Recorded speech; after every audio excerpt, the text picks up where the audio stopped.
오늘의 주요였습니다. 충청과 호남, 경북을 중심으로 장대비가 쏟아지면서 산사태와 주택 침수 등 비 피해가 잇따랐습니다. 오늘 밤 충청과 전북 일부에 시간당 100mm의 호우가 예보됐습니다. 어젯밤 서울 서대문구 연희동에서 도로 축대가 무너져 주민들이 큰 불편을 겪고 있습니다. MBN 취재 결과 사고 현장에서 불과 300m 떨어진 곳에서 지난해 폭우 때 비슷한 붕괴 사고가 또 있었습니다. 예견된 인재 단독 보도합니다. 보건의료노조가 이틀 만에 총파업을 종료했습니다. 보건의료노조는 국민과 환자의 불편을 최소화하기 위해 총파업을 끝내고 현장 교섭과 현장 파업으로 전환한다고 밝혔습니다. 세계보건기구가 인공감미료 아스파탐을 바람 가는 물질로 분류했지만 일일 섭취 허용량은 유지했습니다. 아스파탐의 유해성 논란이 일단락됐지만 소비자들 사이에서 부정적 인식이 확산된 탓에 식품업계가 대체 감미료를 검토하고 있습니다.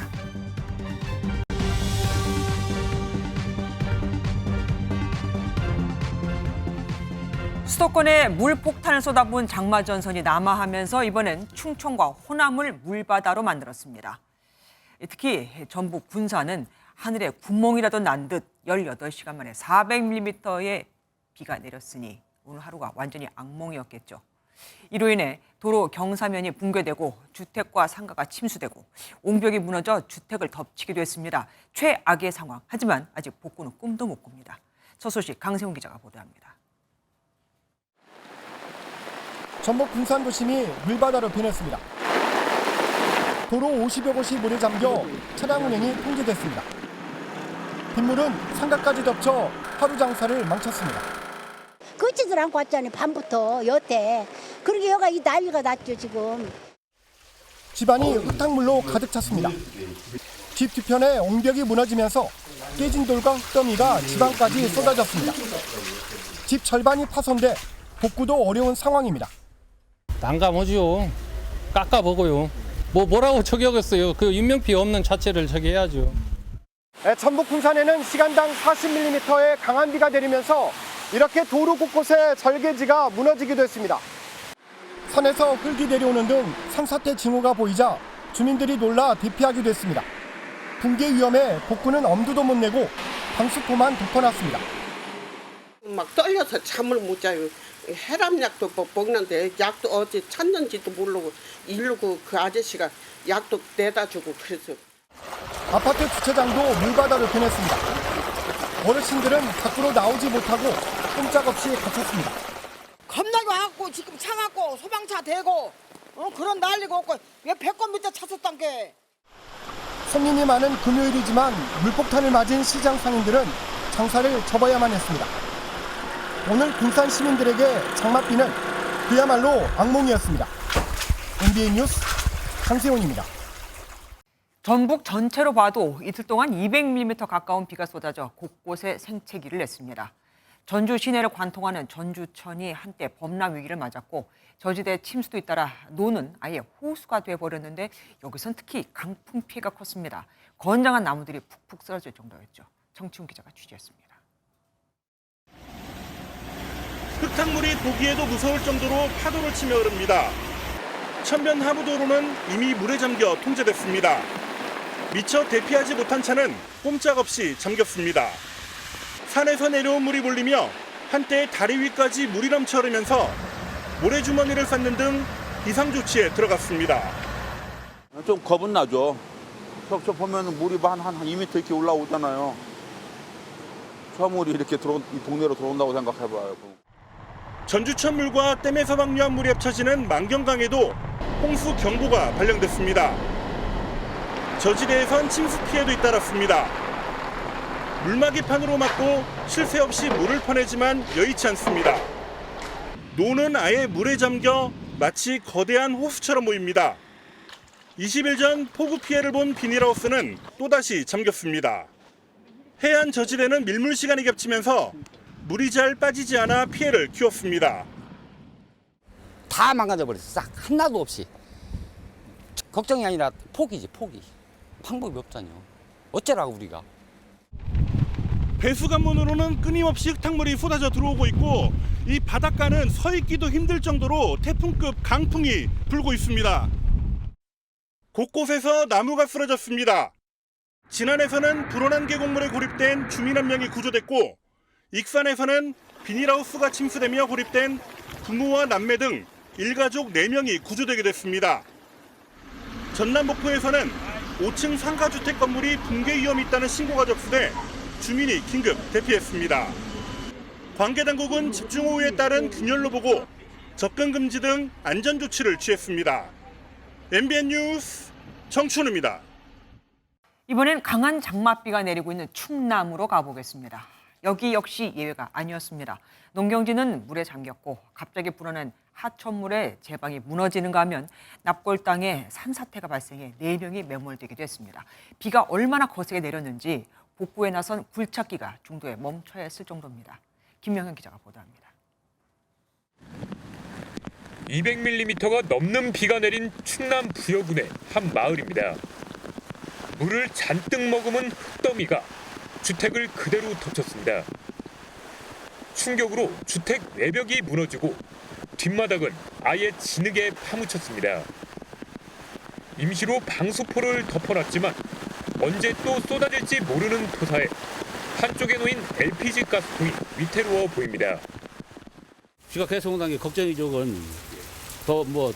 무슨 일이 산사태가 더 날 수도 있고 지금 산에 보면 물이 막 난 자리에 콸콸콸 내려야죠. 하천뚝도 무너져 버렸습니다. 복구에 나선 굴착기는 세찬 비에 가동을 멈췄습니다. 갑자기 불어난 하천물에 제방이 제 역할을 하지 못하고 이렇게 힘없이 무너져 버렸습니다. 농경지는 흙탕물로 차 받친지 가늠하기 어려울 정도입니다.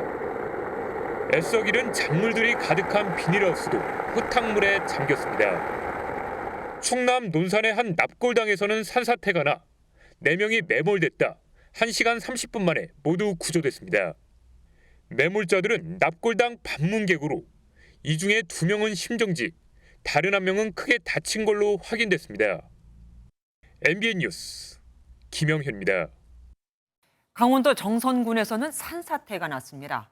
같은 곳에서 이달에만 무려 4번째인데 이 정도면 알고도 당했다고 해도 되겠죠. 장진철 기자가 보도합니다. 암벽이 훤히 드러난 절벽에서 마치 폭포수가 떨어지듯 돌과 흙이 쏟아집니다. 아래에는 흙먼지가 일어납니다. 강원 정선군 정선읍 군도 3호선 피암터널에서 어제 저녁 산사태가 난 겁니다. 무너져 내린 암석만 6,000톤가량 됩니다. 산사태가 발생한 현장입니다. 이렇게 가드레일은 끊겨 있고 콘크리트로 되어 있던 피암터널은 흔적도 없이 사라졌습니다. 그런데 이곳에서 산사태가 난 게 처음이 아닙니다. 지난 6일 낙석이 떨어진 게 시작이었습니다. 바로 정선군이 도로 통행을 전면 금지했고 다음 날인 7일 1차 산사태가 났습니다. 이후 9일과 어제 또 무너져 내려 이달에만 모두 4번이나 산사태가 발생한 겁니다. 그나마 정선군이 선제적인 조치를 취해 인명피해를 막았습니다. 거대한 남석이 거의 이제 낙하하기 직전인 그런 상황이 돼 있더라고요. 그래서 양방향을 완전히 출입 통제를 하고 그리고 이 암벽을 어떻게 좀 이렇게 발파를 하던가 이런 방법으로 공법을 연구하고 있었는데 사태가 난 지점은 경사가 80도가 넘는 매우 가파른 곳이지만 산 아래 피암터널을 만들어 급경사지 재해 위험 지역에서 벗어났습니다. 그럼에도 산사태 위험은 여전했다고 합니다. 비만 오면은 그 이만한 돌들이 가끔 이렇게 터널 그 위쪽으로 아니면 터널과 터널 사이 그쪽으로 많이 좀 떨어지는 편이었어요. 주민들은 산 아래도로 100m 구간에 터널을 추가로 연결하든지 대체 노선 설치가 절실하다고 입을 모읍니다. 대체 도로 또 교량을 만드는 공사비를 행정안전부에 긴급 조정교부금으로 한 100억 이상을 지금 바로 청구하려고 합니다. 산림청은 부산, 경남과 제주를 제외한 12개 광역지역에 산사태 위기경보를 최고 수준인 심각 단계로 올렸습니다. MBN 뉴스 장진철입니다. 충청권에도 호우특보가 내려진 가운데 많은 비가 내리고 있습니다. 같은 양의 비라도 천천히 나누어오는 것과 한꺼번에 내리는 건 다르죠. 폭우에 취약한 댐과 하천에 취재 기자들 나가 있습니다. 먼저 대전 대청댐입니다. 이상혁 기자, 아이고 모자를 못 벗을 만큼 비가 많이 오고 있습니다. 예, 저는 지금 대전 대청댐 보조수로 앞에 나와 있습니다. 대전은 어젯밤부터 이어진 장맛비로 인해 호우특보가 내려진 가운데 오늘 오후 6시 기준 170mm의 강우량을 기록했습니다. 댐 수위가 높아지자 한국수자원공사는 보조수로를 통해 시간당 1,300톤의 흙탕물을 쉴 새 없이 내보내고 있습니다. 원래 오늘 오후 6시부터 본수로를 개방해 시간당 최대 1,800톤의 물을 방류할 예정이었습니다. 하지만 하류에 물이 빠지지 않아 범람할 위험이 있어 방류를 늦추라는 환경부 홍수통제소의 통지를 받아 아직 본수로의 수문을 열지 못하고 있습니다. 현재 대청댐 외에 다른 댐의 방류 상황은 어떻습니까? 네, 현재 전국적으로 100에서 250mm에 달하는 폭우가 예상됩니다. 특히 충청과 전북, 경북은 많게는 400mm의 비가 내릴 것으로 전망돼 오늘 18시 기준으로 전국 12개 댐에서 방류가 이뤄지고 있습니다. 방류가 시작된 대청, 충주, 보령, 남강, 섬진강, 여주, 횡성, 임하댐에 이어 부안, 안동, 주암, 용담댐 등 4곳의 수문이 열립니다. 모레 16일까지 집중호우가 전국에서 이어질 것으로 전망됨에 따라 각 지역 댐에서 방류량도 점점 늘어날 것으로 보입니다. 지금까지 대전 대청댐 앞에서 MBN 뉴스 이상엽입니다. 예, 이상엽 기자는 얼마나 비가 많이 오는지 입으로 물이 들어가서 말을 못할 정도였습니다. 자, 이번엔 대전 갑천교로 가보겠습니다. 김채희 기자, 같은 대전 맞습니까? 지금 이상엽 기자가 있는 곳은 비가 엄청나게 오는데 그곳은 별로 안 오는 것 같습니다. 네, 저 지금 대전 갑천교가 있는 갑천변에 나와 있습니다. 방금 전까지만 해도 비가 조금 덜 오고 있었는데요. 방금 비가 장대비처럼 쏟아지고 있습니다. 제 옆에 보이는 불빛은 가로등입니다. 그런데 강물에 물이 범람해 가로등까지 차오르는 모습입니다.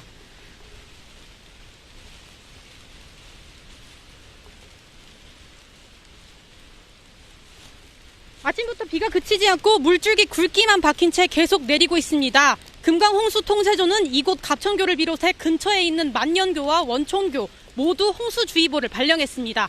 이 밖에도 대전에 55개 하천이 통제되고 있습니다. 곧 범람할 것처럼 보일 만큼 강물이 불어나기는 30년 만이라고 하는데 시민들도 당황해합니다. 계속 쭈룩쭈룩 뭐 그치지 않고 오니까 많이 오죠. 얼마나 사셨어요? 이런 거 좀 보신데. 32년요. 진짜 무지개 하여튼 많이 오는 것 같아요. 오늘 새벽부터 강한 비구름대가 충청과 전북 지역을 강타했는데요. 현재 충청도와 대전, 전북의 일부 지역은 호우경보가, 경상도와 광주, 세종 등은 호우주의보가 발령돼 있습니다. 충남 홍성과 공주, 전북 익산 일대에서는 한때 시간당 30에서 40mm의 매우 강한 비가 내렸습니다.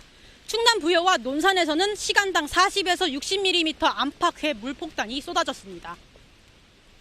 예, 아까 이상엽 기자는 입안에 비가 들어가서 말을 못했는데 지금 김세희 기자는 대단합니다. 핸드폰이 손에서 떨어질 정도로 비가 많이 왔다고 하네요. 김 기자, 내일이 주말이잖아요. 그럼 이 비 언제까지 이어질까요? 주말에도 쏟아지는 비는 피하실 수 없을 것 같습니다. 모레 일요일까지 극한 호우가 이어질 것으로 보이는데요. 예상되는 비의 양은 충남과 전북의 100mm에서 400mm 이상, 충북과 전남, 경북 북부 내륙에도 많게는 300mm가 넘겠습니다. 특히 내일은 충청권과 전북 일부 지역에 시간당 50에서 100mm의 비가 내릴 전망입니다. 이번 비는 강하게 내리면서도 계속 길게 이어지는 게 문제입니다. 발달한 비구름은 다음 주 중반까지 중부와 남부 지방을 오르내릴 것으로 예측됐습니다. 지금까지 대전 갑천교에서 MBN 뉴스 김세희입니다. 비 피해는 서울도 예외가 아니었습니다. 벼락이 치는 듯한 굉음과 함께 담벼락이 무너지며 빌라 창문과 지하에 묻혀있는 수도관까지 박살이 났고 뒷산에 있던 조경석이 굴러내려와 아파트 공원을 덮치기도 했습니다. 사람 키만한 돌이니 그 충격은 상상이 되시죠? 이시열 기자가 취재했습니다. 소방서 출입 통제선 뒤로 부서져 나간 담벼락이 보입니다. 흙 속에 묻혀있던 상수관들도 부서졌고 남아있던 돌더미들도 위태로워 보입니다. 어제 오후 5시 10분쯤 서울 강동구 암사동의 한 건물 담벼락이 무너져 사고가 우려된다는 119 신고가 접수됐습니다. 벼락 치는 줄 알았어요. 그 아주머니 올라가지고 우리 담 넘어졌다고요. 담 넘어졌다고 그래서 가봤지. 보시는 것처럼 폭우에 담장이 무너지면서 건물 창문도 깨지고 바닥도 무너져 내렸습니다. 다행히 인명피해는 없었지만 구청 관계자는 MBN 취재진에게 장마가 끝나야 제대로 된 공사가 진행될 것 같다고 말했습니다. 안전모를 쓴 구청 직원들이 나무를 베어내고 뒤로는 조각난 바위들이 뒤섞여 있습니다. 오늘 새벽 2시쯤 서울 성동구의 한 아파트 뒤에 있는 토사가 폭우에 무너져 내렸습니다. 그러면서 야산에 있던 조경석이 굴러내려와 인근 공원 입구에 있던 보도블럭과 울타리가 모두 망가졌습니다. 쿵 해지 뭐 지진 같은 컴퓨터 화면이 흔들렸대요. 저녁 때 큰 소리가 들리긴 했었어요. 1시 다 됐었나? 쏟아진 폭우와 굉음에 주민들은 밤잠을 설칠 수밖에 없었습니다. MBN 뉴스 이시열입니다. 어젯밤 서울 연희동에서는 도로 축대가 무너져 40명 이상의 이재민이 발생했죠. 그런데 MBN 취재 결과 사고 현장 300m 옆이 지난해 폭우로 이미 한 번 붕괴가 됐던 곳이었습니다. 당시 사고 현장에 걸려있던 현수막도 추가 붕괴 위험을 경고하고 있었죠. 사실상 이번 붕괴도 예견된 사고였던 겁니다. 일부 재개발, 재건축을 앞두고 있어서 그냥 놔둔 듯한데 그래도 여기 아직 수백 명이 살고 있습니다. 김태형 기자가 단독 보도합니다. 흙더미와 돌덩이가 무너져 내려 주택을 덮쳤고 도로 밑은 뻥 뚫렸습니다. 어제 저녁 6시 30분쯤 폭우로 지반이 약해지면서 도로 축대가 무너져 20가구 46명이 긴급 대피했습니다. 취재진은 오늘 오전 사고 현장을 다시 가봤습니다. 밤새 내렸던 폭우가 지금은 보시다시피 잦아들어서 복구 작업이 진행되고 있는데요. 축대가 무너진 이곳은 재개발 지역이라 주민들이 살고 있지 않아 인명 피해는 없었습니다. 이 폭우 때문에 인해서 축대가 무너진 것은 저희가 바로 예측했던 것은 아니지만 상황 발생하고 나서 즉각적으로 제가 조치를 했다고 볼 수 있습니다. 그런데 MBN 취재 결과 사고 현장과 약 300m 떨어진 곳에서 지난해 폭우로 똑같이 축대가 무너져 내린 것으로 확인됐습니다. 해당 사고 현장은 현재 방수포로 덮여 있고 흘러내린 토사가 그대로 보였습니다. 지난해 8월 집중호우로 축대가 무너졌고 추가 붕괴 위험성이 있다고 적힌 현수막 사진도 취재진이 입수했습니다. 내용대로라면 추가 붕괴 위험성을 사전에 알고 있었을 것으로 추정됩니다. 도로 아래 축대가 무너진 곳은 재개발 지역인데 바로 도로 위 주민들은 폭우 때마다 늘 불안에 떨었습니다.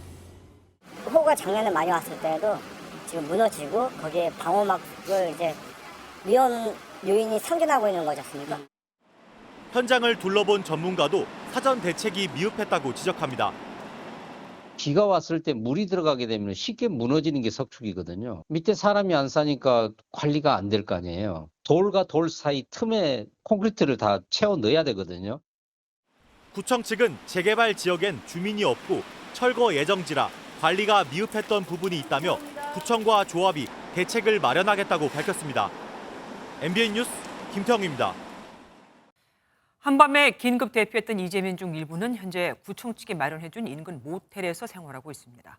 이재민들은 아직도 당시 밤 상황이 믿기질 않는다며 헌 집이라도 좋으니 내 집으로 가고 싶다고 밝히고 있는데 돌과 흙을 치운다고 되는 게 아니죠. 아직 너무 위험합니다. 뭐가 또 굴러떨어질지 모르니까요. 이재민들의 어려움을 신영빈 기자가 들어봤습니다. 오늘 낮 서울 서대문구의 한 모텔. 공무원들이 식사 배달에 한창입니다. 조금 맛있다고 하는데 좀 사왔는데 드시고 지금 공사는 지금 하고 있어요.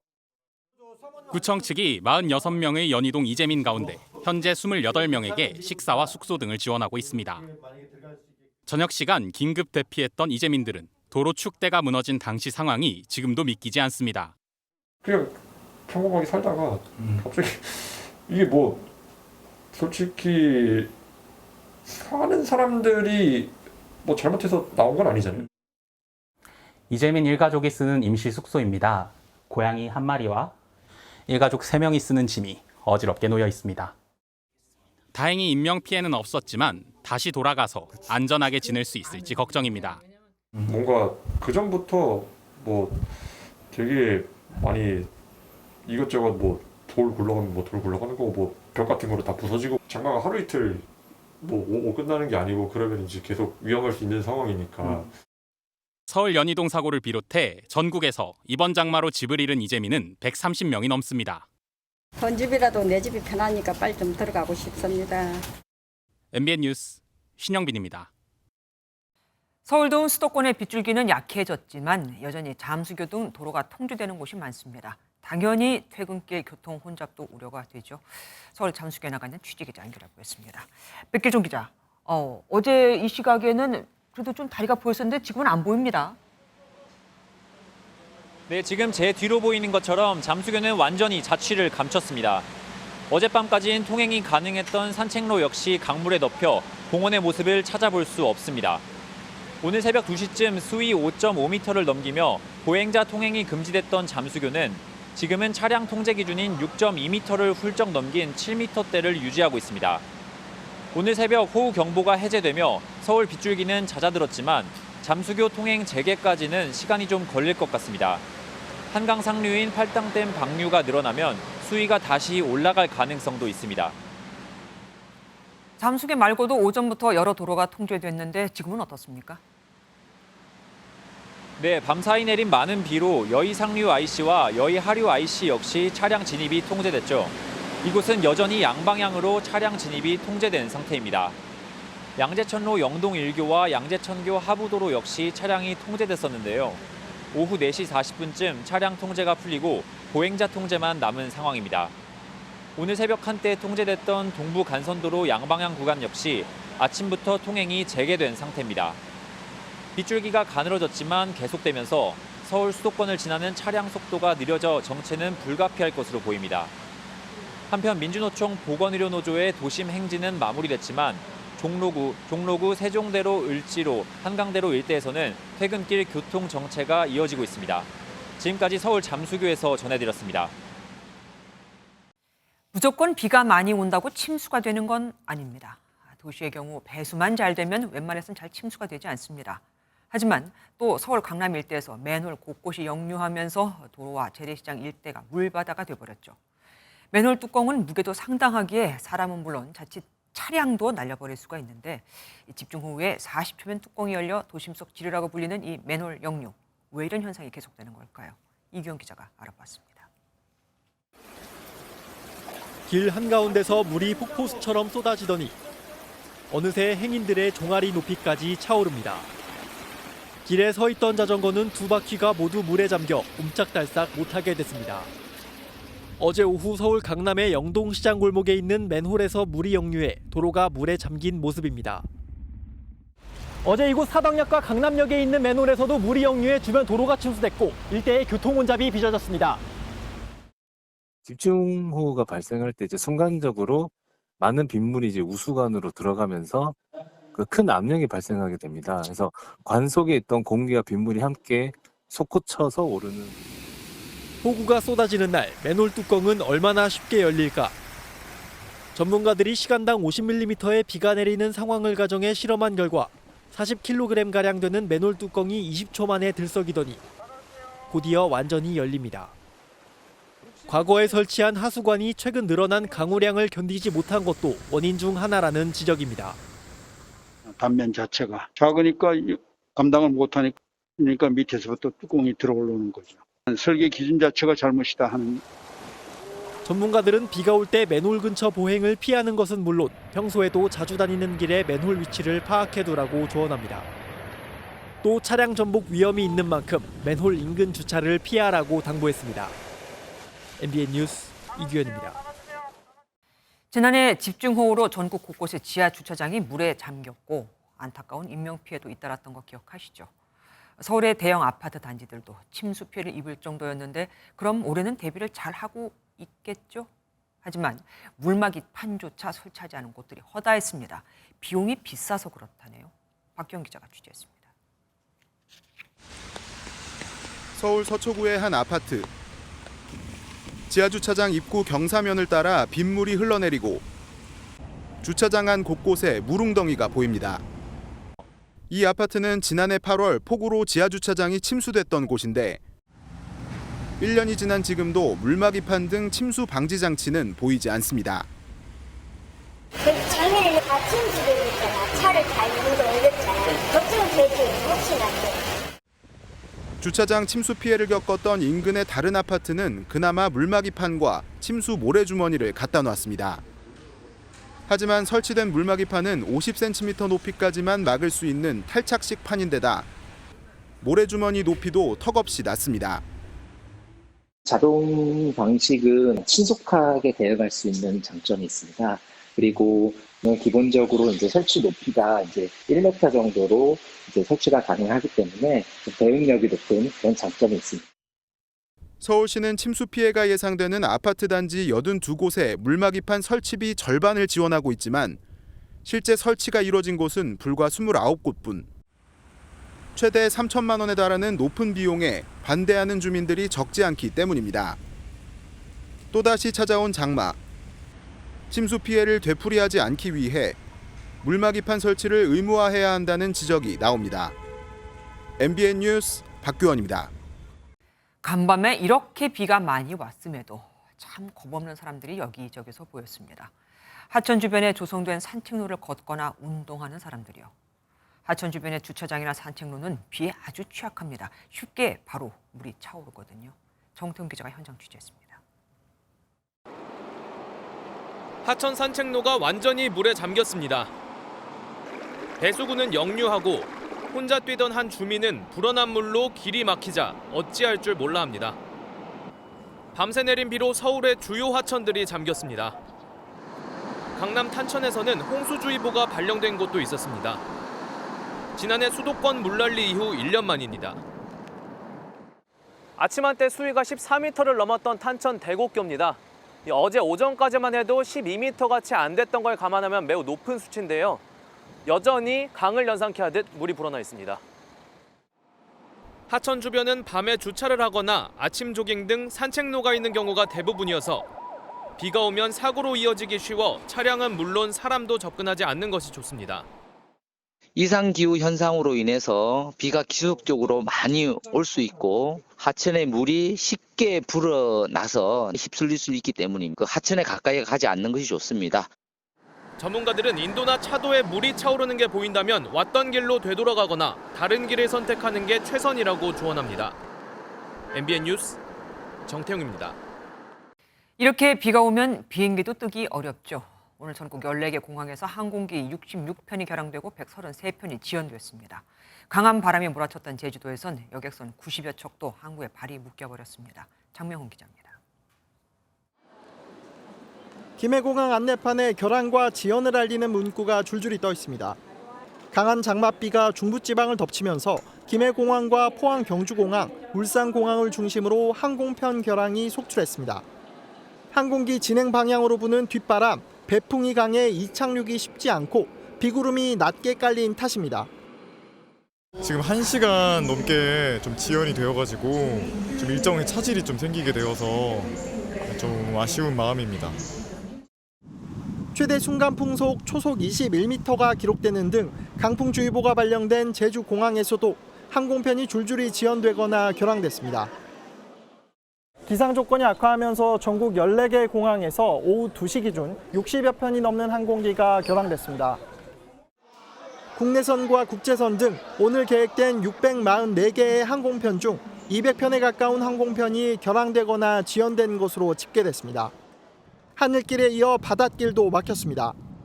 제주에서 목포로 가는 노선을 포함해 71개 항로, 여객선 96척이 풍랑주의보에 따라 항구에 발이 묶였고 일부 노선만 운항됐습니다.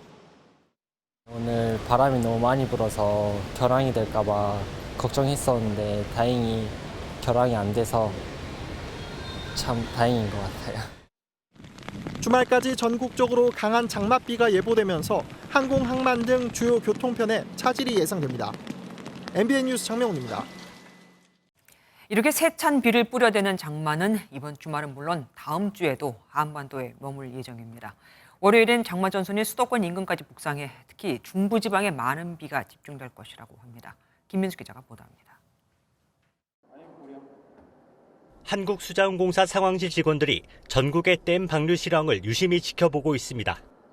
오늘 오후 3시 반 기준으로 방류량이 두드러지는 건 충주댐. 충청권을 중심으로 장마 전선이 자리 잡고 있다는 뜻입니다. 장마전선의 변동폭이 크고 예상보다 많은 비가 집중되면서 이곳 상황실에서는 280여 명의 직원들이 비상근무를 서고 있습니다. 예보보다 많은 강우가 집중되고 있는 상황에서는 실시간으로 계속 모니터링을 해가면서 상하류 상황을 살펴보고 홍수 조절을 하는 것이 굉장히 중요하기 때문에 기상청의 중기 동향을 보면 장마전선은 주말까지 이틀간 충청권을 넘어서지 않습니다. 그러다 월요일인 17일 수도권에 근접하더니 다음 날엔 황해도까지 북상하고 그 다음 날엔 방향을 틀어 남해안과 제주도에 비를 뿌릴 전망입니다. 이에 따라 수도권과 강원, 충청, 전북 등에는 수요일인 19일까지 하루 평균 60에서 90mm의 강수량을 기록할 전망입니다. 다만 장마전선의 이동에 영향을 주는 변수가 있는 만큼 기상청은 주말 이후의 장마전선 이동 방향은 변동성이 클 것으로 내다봤습니다. MBN 뉴스 김민수입니다. 차량 침수 피해도 잇따르고 있습니다. 피해 차량은 이미 500대를 넘어섰는데요. 어쩔 수 없는 상황이겠지만 그래도 알아두면 조금은 도움이 될 만한 정보들이 있습니다. 바퀴에 3분의 2 이상 물이 차기 전에 안전지대로 차를 옮겨야 하고 침수가 시작되면 키를 꽂아두고 문을 열어둔 채 탈출하라는 것 등입니다. 최은미 기자가 알려드립니다. 차량이 침수되자 썬루프를 통해 지붕 위로 올라선 남성. 지하차도에 물이 들이차며 순식간에 차량이 잠겼습니다. 전국에 집중호우가 계속되며 침수 피해가 잇따르고 있습니다. 침수된 차량은 이번 주에만 305대, 추정 손해액은 28억 4,200만 원에 달합니다. 장마가 시작된 지난달 말부터로 기간을 넓히면 총 517대가 침수됐습니다. 지난해 서울 강남 지역 침수로 사상 최대 손실을 냈던 손해보험사들은 비상 대응 체제에 들어갔습니다. 호우 경보나 예보가 있는 지역에는 저희 고객들에게 긴급 대피 알림이라든지 산사태에 좀 주의할 수 있도록 안내 메시지를 발송해서 이곳은 한강 둔치 주차장인데요. 집중호우가 예상되는 상황에서 하천이나 강변 둔치에 주차되어 있는 차들이 있으면 지자체가 차량 번호를 보험회사에 공유해주고 보험회사가 고객에게 연락해 직접 견인 조치하기로 했습니다. 운전 중 차량이 침수했다면 바퀴의 3분의 2 이상이 물에 차기 전에 차량을 안전한 곳으로 옮겨야 합니다. 침수로 차량 문이 열리지 않을 수도 있기 때문에 미리 창문이나 썬루프를 열어두는 것도 필요합니다. 차량 문을 열 수 없다면 당황하지 말고 내부에서 기다려야 합니다. 내 외부 수위 차이가 30cm 이하가 되면 쉽게 문이 열리기 때문에 이때 탈출해야 합니다. MBN 뉴스 최은미입니다. 그나마 반가운 소식입니다. 무기한 파업이라던 보건의료노조가 파업을 끝냈습니다. 조금 전 오후 5시 총파업을 종료하고 현장으로 복귀하겠다고 발표했거든요. 하지만 이번 파업은 단 이틀 만에 의료 시스템을 거의 다 마비시켜버렸습니다. 어제 하루 그래도 정상 운영하며 버텼던 서울의 빅5 병원에서는 당장 오늘부터는 응급 환자를 수용할 수 없다며 환자를 다 되돌려 보내야 했고 다른 파업을 하지 않은 의료기관들도 진료 과부하에 허덕허덕했거든요. 파업이 계속됐다면 정말 큰일 날 뻔했습니다. 최희지 기자입니다. 파업에 불참한 서울의 한 대형 종합병원 응급실 앞입니다. 구급차 여러 대가 줄지어 대기 중이고 안쪽에는 차례를 기다리는 환자가 누워 있습니다. 지금 간호사분도 안 나오시고 기다리고 있는 거예요. 오랜 기다림에도 환자가 몰린 탓인지 자리가 없어 되돌려 보내지기 일쑤입니다. 병원에서 위암 수술을 했는데 배가 아프다. 그거는 다른 병원에서 못 보는 거기 때문에 뭐 기다려서라도 보지만 병원 꼭 봐야 되는 것도 아니에요. 병원에서 안 했으면 어디서 빨리 여기 응급실이라는데. 일단 병원 측에서는 지금 자리가 없고 다른 근처에 있는 지역에 있는 작은 병원에 심지어 병동에 입원했던 환자마저 돌볼 간호사가 없어 다른 병원이나 집으로 내몰리고 있습니다. 응급 환자가 몰려 북새통을 잃은 파업 불참 병원과 달리 파업 참여 병원은 여전히 조용합니다. 외래 진료를 기다리는 환자도 거의 없고 응급실도 한산합니다. 이곳은 응급차 전용 구역입니다. 평소 같으면 응급차가 가득 세워져 있어야 하지만 파업 이틀 차인 오늘도 텅 비어 있습니다. 4만 5천 명의 노조원이 연 이틀 업무에 손을 놓으면서 평소에도 과부하였던 의료 시스템은 비상 인력 투입에도 여지없이 한계를 보였습니다. MBN 뉴스 최희지입니다. 요즘 제로 설탕 열풍으로 인기를 끌었던 인공 감미료죠. 설탕보다 훨씬 달지만 칼로리는 적다는 아스파탐에 대한 세계보건기구의 조사 결과가 나왔는데 좀 헛갈립니다. 발암 가능 물질이지만 먹어도 된다거든요. 물론 일일 섭취 허용량이라는 게 있지만 하루에 콜라 10캔 이상을 먹어야 할 정도라니까 웬만하면 괜찮다는 얘기일까요? 커피나 햄, 소시지처럼 많이만 먹지 않으면 된다 이걸까요? 먼저 송지영 기자가 보도합니다. 세계보건기구 WHO가 아스파탐을 발암 가능 물질 2비군으로 분류했습니다. The working group classified aspartame as possibly carcinogenic to humans, that is group 2B, based on limited evidence for cancer in humans. This was specifically for hepatocellular carcinoma, which is a type of liver cancer. 국제암연구소는 발암 위험도를 1군, 2A군, 2B군 등으로 분류하고 있습니다. 이 가운데 2B군은 발암 가능성은 있지만 증거가 불충분한 경우로 김치와 피클 같은 절임 채소와 커피 등이 해당합니다. 다만 체중 1kg당 40mg의 기존 일일 섭취 허용량은 유지했습니다. 아스파탐과 간암발병의 연관성은 있으나 그 근거가 충분하지 않기 때문입니다. We are advising consumers to stop consuming altogether. We're just advising for a bit of moderation. 섭취 자제 필요성은 부각하되 위험성을 부풀리진 않겠다는 취지로 해석됩니다. MBN 뉴스 송주영입니다. 막걸리 업체는 90%가 영세한 만큼 값이 싸고 칼로리도 적다는 아스파탐을 그동안 많이 사용해 왔습니다. 그런데 세계보건기구가 어쨌든 발암 가능 물질이라고 발표를 했죠. 막걸리 업체도, 막걸리를 파는 식당도, 사 마시는 소비자도 모두가 혼란스럽습니다. 유승호 기자의 보도 보시고 전남주 기자와 뉴스추적에서 더 자세히 알아보겠습니다. 비가 내리면 찾는 손님이 늘어나는 대표적인 술은 막걸리입니다. 장마철은 보통 막걸리 성수기라 불리지만 최근 아스파탐 논란으로 수요가 줄었다고 말합니다. 물어보시고는 안 드신 분이 많아요. 작년까지만 해도 보통 여름에는 4짝씩 팔았는데 요즘 8짝도 팔기 힘들어요. 식당뿐 아니라 대형마트에서도 막걸리를 찾는 발길이 뜸합니다. 최근 WHO의 아스파탐 발암물질 지정 소식이 전해진 후 대형마트의 막걸리 매출은 지난해보다 10% 가까이 줄었습니다. 아스파탐이 든 식품을 먹어도 정말 건강에 문제가 없는지 소비자들은 혼란스럽습니다. 먹었다가도 또 그러면은 그 전에 어머 이거 내가 너무 과하게 먹었나? 뭐 이런 생각하죠. 아무래도 그러면 잘 안 먹게 되죠. 막걸리 업체들은 아스파탐 일일 허용치 유지에 일단 한숨은 돌렸지만 한번 새겨진 발암 가능 물질 이미지가 걱정입니다. 90% 이상은 다 10인 이하, 뭐 이제 5인 이하가 한 80% 정도 차지하고요. 그 대체 감미료로 뭐 바꾸는 것도 이런 어려움들이 굉장히 많았는데 이제 소비자들한테 좀 더 명확한 그리고 과학적인 어떤 이해를 할 수 있는 일부 식품업체들은 아스파탐 대신 다른 감미료를 쓰겠다고 밝혔지만 현장 혼란은 당분간 이어질 전망입니다. MBN 뉴스 유승호입니다.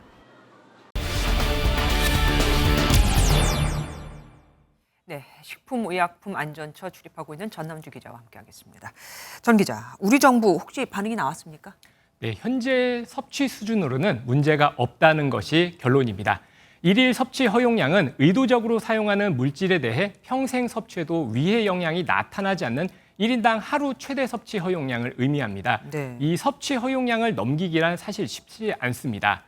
식품의약품안전처는 안전성에 문제가 없다면서 현행 사용 기준을 유지할 예정이라고 밝혔습니다. 이 정부 차원에서 권장 섭취량을 줄이는 움직임은 없을 전망입니다. 하지만 그래도 말이 좀 듣기 거북합니다. 발암 가능 물질로 분류가 됐어요. 네, 그렇습니다. 이 국제암연구소는 아스파탐과 같은 물질 자체의 암 발생 위험성을 평가하는 기관입니다. 네. 다만 얼마나 많은 양에 노출돼야 하는지 또 실제 섭취량을 고려해서 평가하지는 않습니다. 아스파탐이 발암 가능 물질 2비군으로 분류되더라도 식품 섭취가 금지된 것은 아니고요. 네. 앞선 리포트에서처럼 햄, 소시지는 1군으로 분류됐지만 섭취를 제한하거나 금지하고 있지는 않습니다. 네. 예, 시각처는 국제암연구소 발표 대신 식품 첨가물 전문가위원회 평가 결과를 더 주목한 겁니다. 그러면 내가 먹고 있는 게 어느 정도 수준인지도 궁금하지 않겠습니까? 혹시 우리나라 국민이 그 아스파탐 섭취를 어느 정도 하고 있는지 나온 게 있습니까? 네, 2019년 조사 결과가 있습니다. 예, 우리 국민의 아스파탐 평균 섭취량은 일일 섭취 허용량 대비 약 0.12%로 나타났습니다. 아스파탐이 함유된 식품을 선호하는 국민을 극단 섭취자라고 하는데요. 네. 이들의 섭취량도 약 3.3% 수준으로 평가됐습니다. 다만 최근 몇 년간 제로 음식 열풍이 불면서 섭취량이 늘었을 것으로 추정되고 있습니다. 현재 우리나라에서는 빵, 과자, 건강기능식품 등 8개 식품에는 사용할 수 있는 최대량을 정하고 있거든요. 그 외 식품에는 사용량을 제한하고 있지 않기 때문에 앞으로는 섭취량을 주기적으로 조사하고 기준과 규격 재평가를 추진할 필요도 있어 보입니다. 헛갈리면 뭐 커피나 소시지 이런 거를 생각하면서 그 정도 먹으면 되겠다 싶을 만큼만 먹으면 되겠네요. 지금까지 전남주 기자와 함께했습니다.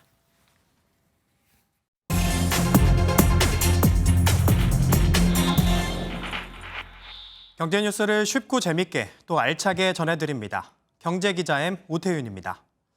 이번 주 준비한 주제는 출산, 육아의 진심입니다. 0.78, 지난해 여성 한 명이 가임 기간 동안 실제 출생할 것으로 기대하는 평균 출생아 숫자인 합계 출산율입니다. 매년 최저치 기록을 경신하고 있는데 아이를 낳아도 키우기 너무 어려운 육아 환경이 첫 번째 이유로 꼽힙니다. 실제로 한 여론조사를 보면 자녀를 낳지 않겠다는 이유로 양육과 보육 부담을 가장 많이 꼽았습니다. 기혼자들 역시 양육비 부담이 크고 안심하고 자녀를 맡길 사람이 없다는 이유를 들었는데요. 요즘 기업들이 출산, 육아에 관심을 갖고 나서기 시작했습니다. 이른 아침 자녀와 함께 직장 어린이집으로 출근하는 공영돈 씨. 친환경 식재료의 새끼 식사와 간식에 급한 경우 밤 10시까지 아이를 돌봐줍니다. 안심하고 맡길 수 있다는 점, 그런 게 직장 생활의 만족도를 좀 높여주는 요인인 것 같습니다.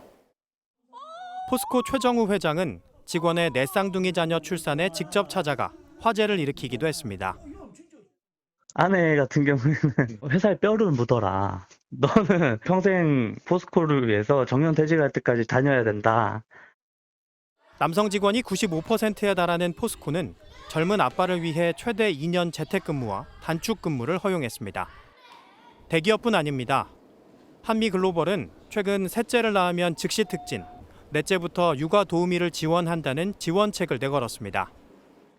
작은 기업이지만 절박함에 따른 기업과 국민들에 대한 공감대 형성을 위해서 작은 마중물을 던졌다고. 이런 지원은 돈 많은 대기업 직원만 받을 수 있지 않습니다. 정부와 대기업 그리고 중소기업이 힘을 합쳐 근로자가 자녀를 마음 편히 맡길 곳도 속속 생기고 있습니다. 인천 남동공단에는 IBK 기업은행 지점에 남는 공간을 활용한 어린이집이 있습니다. 직장과 거리가 가까워 부모와 아이 모두 안심입니다. 사실 출산과 육아 지원은 돈이 듭니다. 하지만 저출산이 이제는 국가적 문제가 됐다는 점, 그리고 장기적으로 기업 경쟁력과 직결되기 때문에 먼저 투자에 나서는 거죠. 양질의 보육이라든지 저출산 대책에 대해서 이제 고민하고 있는 부분이 실제로 직원분들에게 이제 혜택이 돌아가고 있고. 지난해 저출산 예산은 51조 원에 달합니다. 오히려 기업이 직원에게 직접 출산, 양육 친화 정책을 쓰도록 세금 혜택이나 자금 지원을 해보면 어떨까요? 가족 친화 경영을 통해서 근로자들이 오랫동안 기업에서 머물면서 기업을 발전시킬 수 있는 전문 노동력으로 생성할 수 있는. 부모가 출산과 육아에 진심이려면 먼저 기업들도 출산과 육아에 진심이어야 하지 않을까요? 지금까지 경제기자 M이었습니다. 국민의힘과 더불어민주당은 서울 양평고속도로 종점 변경을 두고 저질 노이즈 마케팅, 대통령 처가 호위대라며 싸움을 이어갔습니다. 그럼 정작 양평 주민들은 어떤 의견을 갖고 있을까요? 이젠 지쳐버렸습니다. 원안이든 대안이든 어떤 안이든 사업도 재개해달라고 하네요.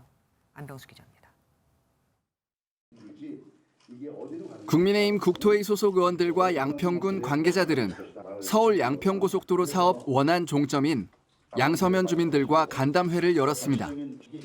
원안이 아닌 대안 노선이 더 합리적이라는 점을 거듭 강조했습니다. 지금 만들어진 국토부 안이 우리 군에게는 가장 최적이 아니다. 또 기술적으로도 사업 추진 의지를 드러내며 주민들의 불안감 해소에도 나섰습니다. 다시 얼마든지 저희가 다시 주민들의 의견을 듣고 전민들의 의견을 들어서 다시 저희가 신중하게 또 일을 할 수 있으니까 너무 걱정하지 마시고. 일부 주민들은 정쟁 말고 사업부터 되돌리라고 목소리를 높였습니다. 그 얘기는 주워주도록 해. 간단히 지겨우니까. 백지화된 것을 복원시키고 거기에서 나중에 안을 찾아야지. 하지만 야당은 공세 수위를 더 높였습니다. 모든 의혹과 의문의 출발점은 대통령 부부와 대통령실입니다. 국민 앞에 이런 의혹을 해명해야 합니다.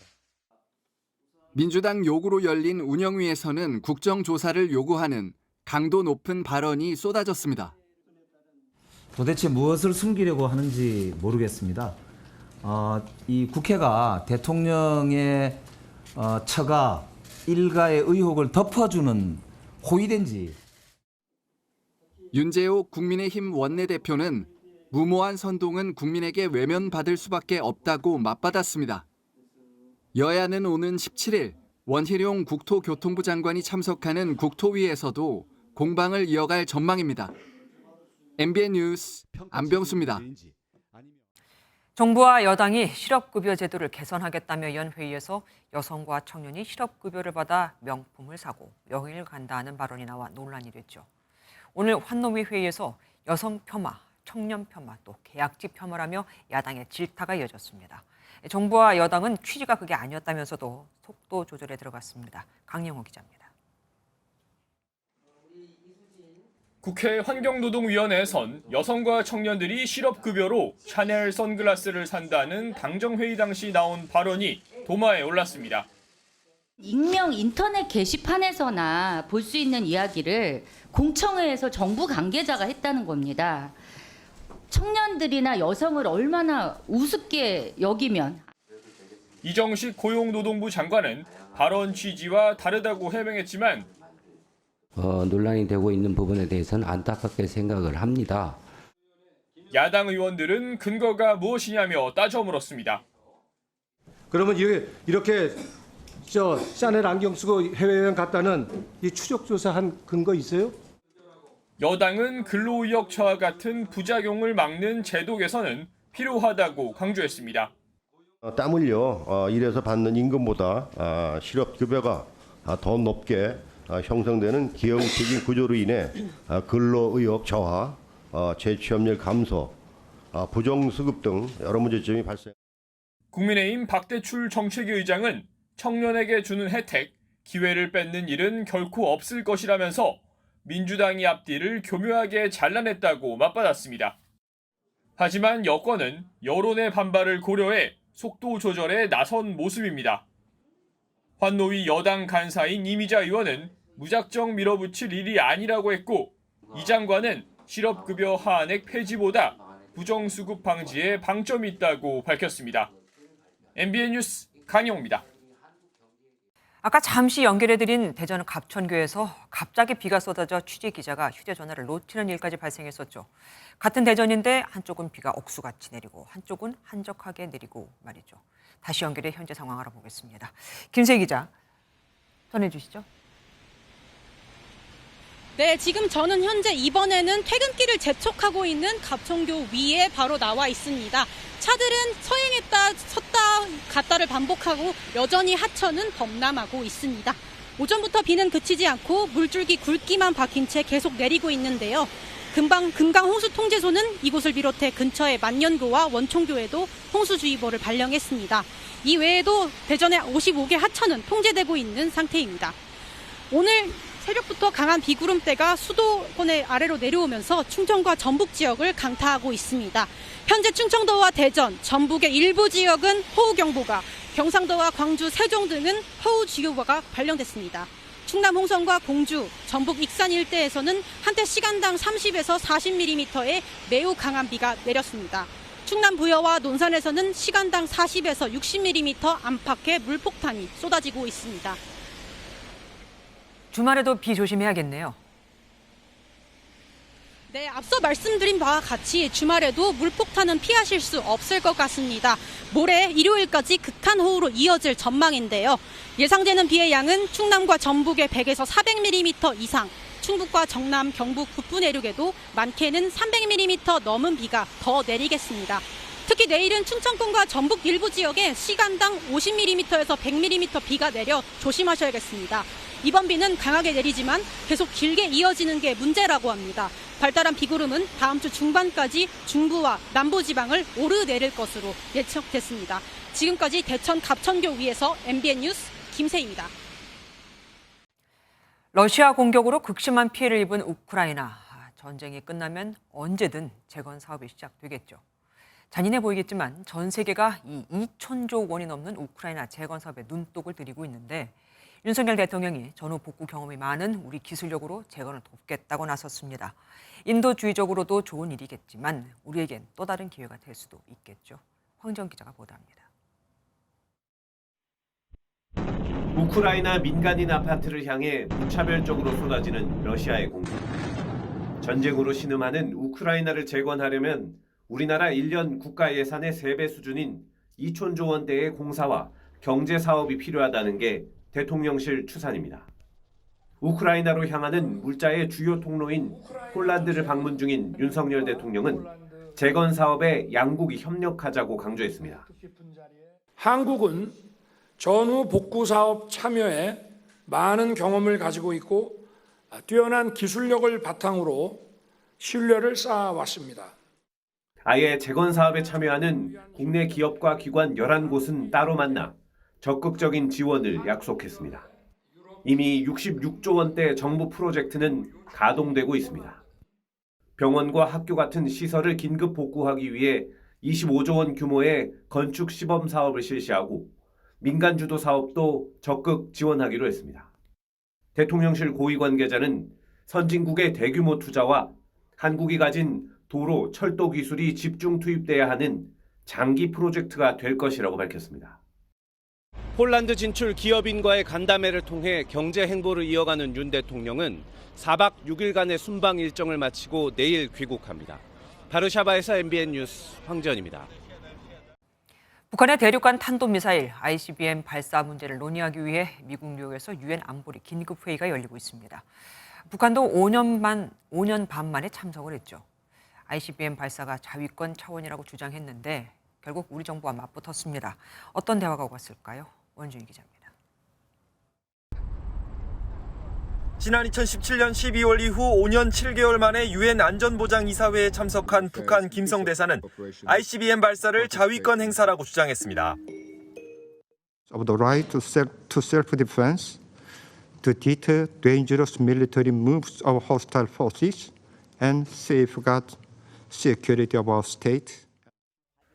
핵 미사일 개발은 미국의 선제적 위협에 대한 대응이라는 기존 주장을 되풀이한 건데 우리 측은 터무니없는 선전선동이라며 반박에 나섰습니다. Of its total disregard for international norms, as well as a brazen mockery of the functioning of the Security Council. 미국 역시 북한을 규탄하며 화살을 러시아와 중국에 돌렸습니다. Russia and China have prevented this council from speaking with one voice. 하지만 두 나라는 북한의 주장을 두둔하며 맞섰습니다. Почему-то этот фактор некоторые члены Совета стремятся вывести за скобки. 当前朝鲜半岛局势持续紧张，对内对抗加重，这不是中方愿意看到的。 결국 안보리 회의는 대북 규탄 성명이나 결의안 없이 빈손으로 막을 내렸습니다. MBN 뉴스 원중입니다. 감정이 격해지면 주먹이 오가는 건 어디나 마찬가지인 걸까요? 국민을 대표하는 사람들이 모인 의회라고 해도 말입니다. 코소보 의회에서 인종 갈등으로 시작된 여야 의원 간 신경전이 결국 물을 뿌리고 폭력이 오가는 난투극으로 번졌습니다. 시작은 만화 같은 사진, 그림 한 장이었죠. 장동건 기자가 보도합니다. 알빈 쿠르티 코소보 총리가 연설 중인 연단 앞에 한 야당 의원이 쿠르티 총리를 코가 긴 피노키오로 묘사한 그림을 붙입니다. 부총리가 그림을 떼어 찢어버리자 다른 야당 의원이 나와 쿠르티 총리와 부총리에게 물을 끼얹고 우르르 모여든 의원들이 서로 몸을 밀치고 주먹을 휘두릅니다. 현지 시간 13일 유럽 코소보 의회에서 총리 연설 도중 여야 의원들이 거센 몸싸움을 벌였습니다. 회의는 일시 중단됐다가 4시간여 뒤 재개됐지만 또 한 번 충돌이 일어났습니다. 물세례를 한 야당 의원은 현지 언론에 물을 뿌린 건 폭력 의도가 아니라 정치적 행동이었다며 쿠르티 총리를 새 사람으로 만들어주려는 의도였다고 말했습니다. 총리의 연설은 북부 지역 세르비아계 주민과의 긴장을 완화할 정부 방안을 담고 있었는데 인종 갈등과 연계된 민감한 사안입니다. 지난 4월 세르비아계 주민이 대다수인 북부 지역 지방선거에서 집단 투표 거부에 투표율이 3%대에 불과했음에도 알바니아계 시장들이 당선되자 거센 폭력 사태가 발생한 바 있습니다. 쿠르티 총리는 선거를 다시 치르겠다고 밝혔습니다. Qeveria e Kosovës shpall publikisht gatishmërinë e saj për të punuar në drejtim të deeskalimit të situatës, si dhe për të mos ndërmarrë hapat që mund të eskalojnë situatën në veri të vendit tonë. 하지만 야당은 정부가 코소보를 위험에 빠뜨리고 국가 위상을 떨어뜨렸다고 주장합니다. MBN 뉴스 장동건입니다. 개그맨 김병만이 달인과 족장에 이어 이번에는 파일럿으로 돌아왔습니다. 진짜로 조종사 자격증까지 따냈다네요. 정설민 기자가 보도합니다. 5대의 경비행기가 대자연을 배경으로 편대 비행을 선보입니다.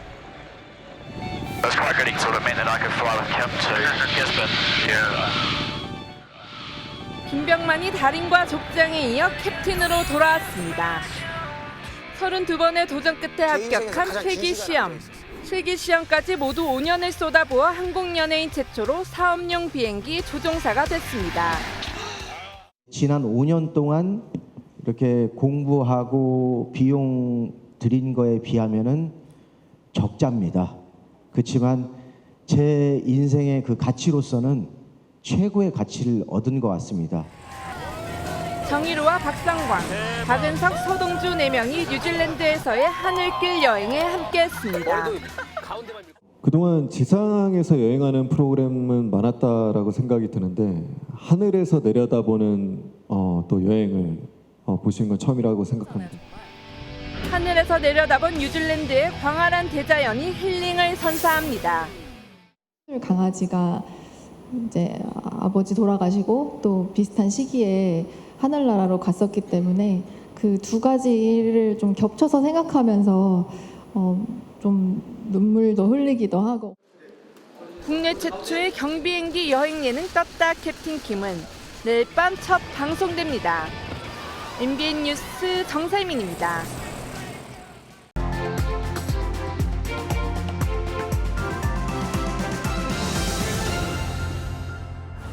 이것은 하나님의 성전입니다. 당장 나가세요. 1987년 민주화 항쟁의 중심이 됐던 명동성당과 향린교회. 서슬퍼런 군부 독재 시절 민주화운동 수배자들은 이곳을 은신처 삼아 민주화 세력을 결집시켰고 그해 6월 항쟁을 주도적으로 이끌었습니다. 그래서일까요? 공권력을 피할 수 있는 대표적인 종교시설은 당시 국민들에게 성지처럼 여겨지곤 했습니다. 과거 삼한시대 때는 소도라는 게 있었죠. 천신에게 제사를 지내던 곳인데 죄인이라 할지라도 이곳으로 도망을 가면 잡아가지 못하는 신성 지역입니다. 그런데 현대판 소도가 우리나라에 있죠. 내놓는다고 안 받으면 민주당 망합니다. 김은경 혁신위원장이 1호 혁신안으로 불체포 특권 포기를 내놓으며 저렇게 간곡하게 요청을 했음에도 어제 민주당 의원총회에선 없던 일이 됐습니다. 박광원 원내대표가 간곡하게 제안합니다. 정당한 영장 청구에 대해서는 불체포 특권을 내려놓겠다고 선언합시다라고 했지만 심지어 정당한 영장으로 범위를 제한해서 추인을 시도했지만 말입니다. 불체포 특권 포기는 이재명 당대표가 대선 공약과 당대표 연설에서 공식적으로 약속했던 겁니다. 당시엔 민주당 그 누구도 반대하지 않았었죠. 오죽하면 오늘 일부 소장파 의원들이 이건 아니라면서 본인들이라도 불체포 특권을 내려놓겠다고 했겠습니까? 국회의원 연봉은 1억 5,500만 원으로 국민소득을 고려하면 세계 최고 수준이고 보좌진 최대 9명의 입법활동비, 정책자료 발간비, 정책자료 발송료, 문자메시지 발송료, 야근, 식대, 명절 휴가비, 차량 유류비, 차량 유지비, 업무용 택시비, 심지어 의원회관에 있는 헬스장, 병원, 한의원, 약국, 목욕탕 등을 모두 다 무료로 사용하고 있습니다. 병원은 국회의원 가족들까지도 다 무료입니다. 또 19대 이전 국회의원들은 단 하루만 금배지를 달았어도 65세부터 월 120만 원씩 연금을 받으며 강원도 고성 바닷가에 있는 국회의원 연수원이라는 이름의 휴양시설에는 국회의원 본인과 배우자의 직계 좀비속 형제 자매까지 이용할 수 있는데 동네 사람은 되레 여기를 전혀 못 씁니다. 유식하기까지는 바라지도 않습니다. 하지만 적어도 법을 만드는 국회의원이라면 주요 헌법 조항 정도는 알고 있어야 하지 않을까요? 17일 재헌절이 얼마 안 남았죠. 이 기회에 헌법 제11조 한 번만 읽어보시죠.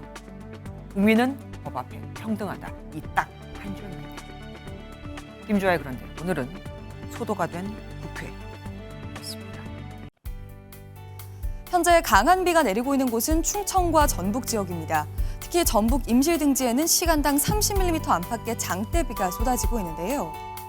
이에 따라 충청권에는 호우경보가, 그 주변 지역으로는 호우주의보가 내려져 있고요. 또 해안가로는 강풍특보까지 내려지면서 바람까지 강하게 불고 있습니다.